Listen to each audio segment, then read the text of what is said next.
Right now, ISIS fighters are closer to conquering another key city, despite a barrage of U.S.-led airstrikes. And we're learning more about the terror group's advances against coalition forces.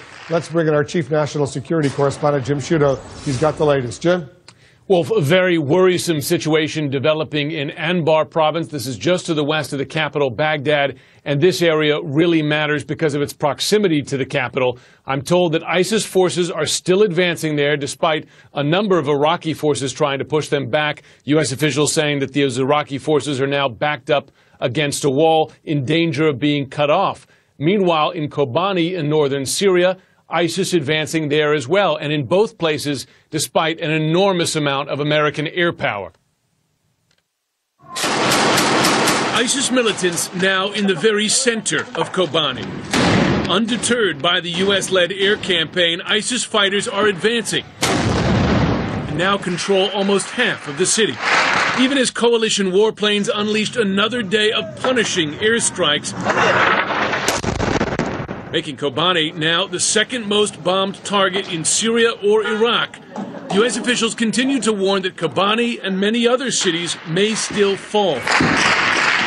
There will be situations that are tragic, like Kobani. There are other Kobanis in Syria and in Iraq as we speak. Kobani is getting a lot of focus because it's on the border. The world can see it. What we can do is bring to bear our air power with other countries, intelligence, training and equipping these forces, but they have to be the ones on the ground. Kobani is, say U.S. officials, very visible, but not very important strategically.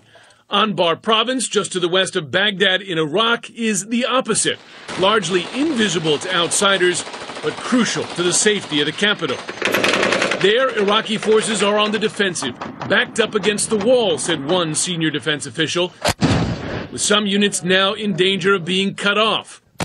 And ISIS, said another defense official, continues to make gains.